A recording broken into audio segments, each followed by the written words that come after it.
peut nous aider à sauver la vie sur Terre.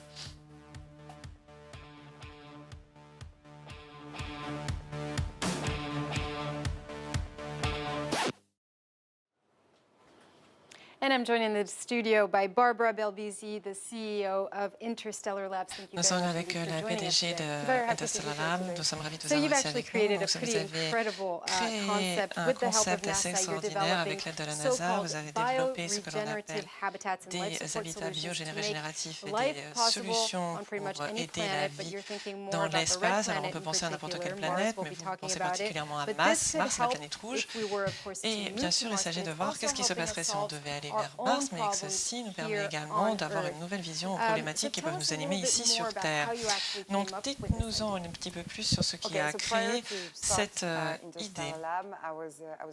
Alors, tout d'abord, avant de travailler sur Interstellar Lab, j'ai travaillé dans l'investissement, surtout sur des entreprises technologiques. Je travaillais beaucoup en Chine. Hosken était l'un de nos investisseurs et j'en suis arrivée à la conclusion suivante, c'est-à-dire qu'après avoir passé 5 ans à la tête de ma propre entreprise, j'ai vu qu'il y avait énormément de gadgets qui n'étaient pas particulièrement la planète. Donc, après avoir quitté cette entreprise, je me suis dit, il faut vraiment que je me fonctionne sur des technologies vraiment plus dures pour savoir comment tout ceci pouvait fonctionner, comment on pouvait rassembler différents systèmes ensemble. Et alors que je travaillais là-dessus, c'est à peu près au même moment que il y avait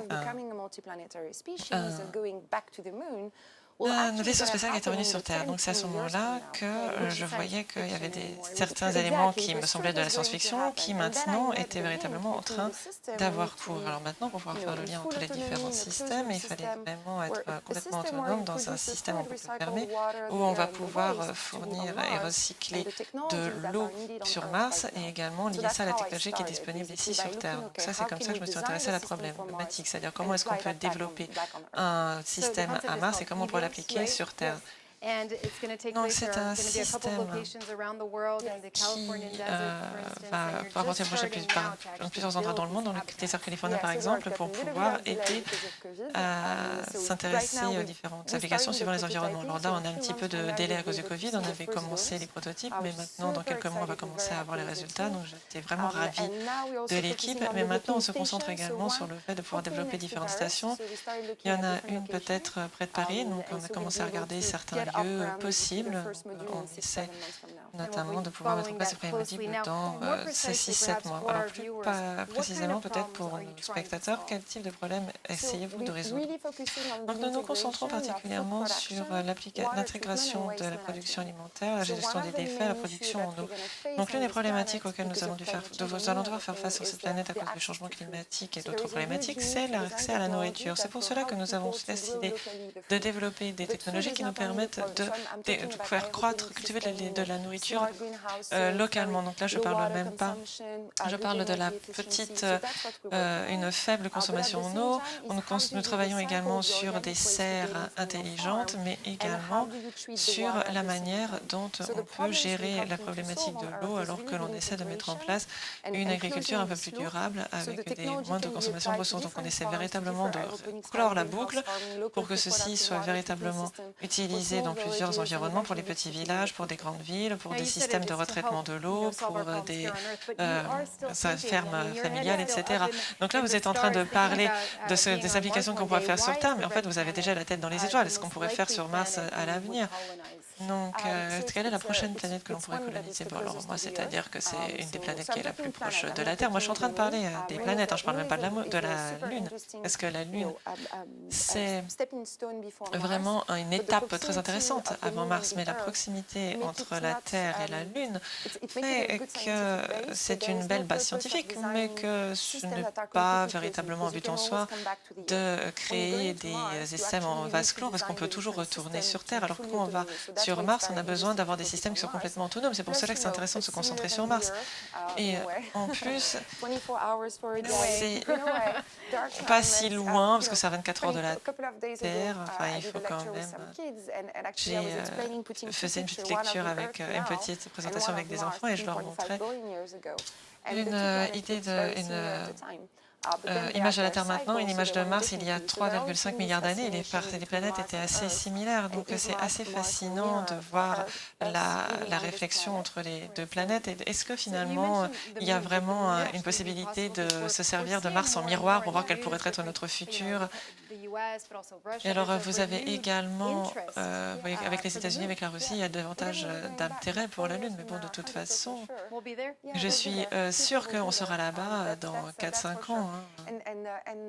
Pour moi, c'est une certitude. La dernière fois que nous nous sommes rendus sur la Lune, tout a commencé en ce qui concerne la prise de conscience sur l'environnement. C'est là où l'on a commencé à s'intéresser à l'état de la Terre parce qu'on s'est rendu compte que nous avions un petit écosystème qui était limité lorsqu'on voyait la Terre de par la Lune. Donc à chaque fois que l'on va vers l'espace, il y a des événements de transformation qui ont lieu court sur Terre.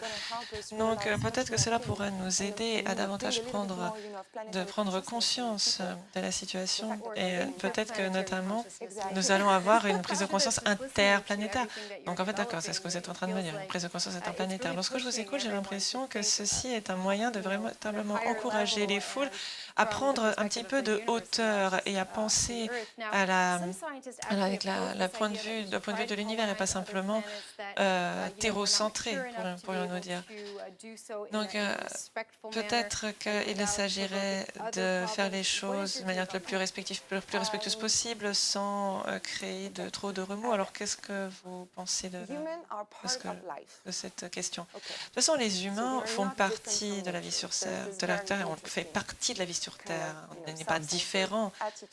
Donc c'est toujours un petit peu intéressant lorsque l'on a une vision extrêmement anthropocentrée et que l'on est vraiment séparé de la nature. Non, la nature a créé, l'être humain en fait partie d'un mouvement général où la vie est présente parce qu'elle a envie de s'étendre, envie de se développer, elle a envie de survivre. Donc s'il y a quelque chose d'humain en nous qui nous pousse à explorer, à porter la vie dans une autre planète, pour moi ça ne va pas contre la vie, c'est même le contraire, c'est-à-dire c'est aider la vie. Pour moi c'est l'objectif de l'être humain, c'est-à-dire c'est protéger la vie qui existe sur Terre et l'aider à se développer ailleurs.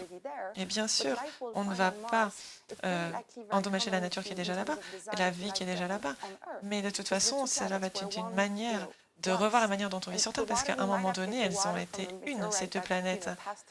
Et à un moment donné, c'est cette eau qui était passée depuis Mars et qui est venue sur la Terre. Donc pour moi, c'est pas si opposé que ça. C'est-à-dire qu'ils ont des écosystèmes relativement similaires. Et c'est assez intéressant, parce qu'il y a une théorie qui montre que la vie est évoluée sur la Terre parce qu'elle venait de Mars. Et ça fait sens, en effet, du coup, ce que vous dites.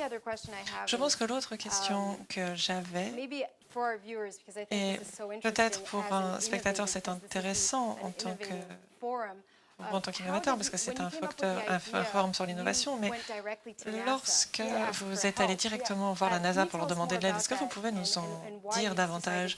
Pourquoi est-ce que vous avez juste décidé d'aller frapper à leur porte en mettant de côté un petit peu tout ce qui pouvait vous bloquer pour le faire?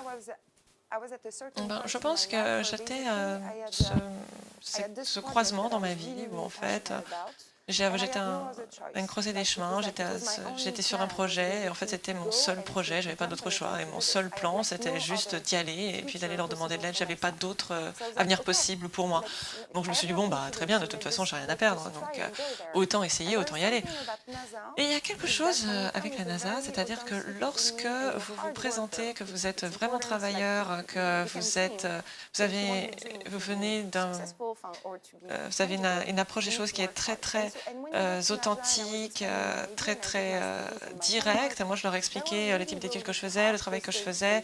Ils ont vraiment souhaité m'aider parce qu'ils ont vu que de toute façon, j'allais jamais laisser tomber. Et donc, c'est comme ça que tout a commencé. C'est-à-dire que maintenant, grâce à la NASA, nous obtenons de plus en plus de soutien de grandes corporations, de grandes organisations. On travaille avec Saint-Gobain, avec Dassault, par exemple. Donc oui, il faut juste y aller, il faut foncer. Merci beaucoup Barbara Belvisi, la PDG d'Interstellar Lab. Alors maintenant, comme nous le savons tous, l'innovation c'est vraiment fascinant, les nouvelles technologies peuvent véritablement améliorer nos vies, mais on sait que parfois l'innovation peut être synonyme de moins de liberté et un sens accru de peur et de paranoïa, et ça c'est un des thèmes qui a été exploré par le dernier livre de Tatiana de Rosnay qui s'appelle les fleurs de l'ombre.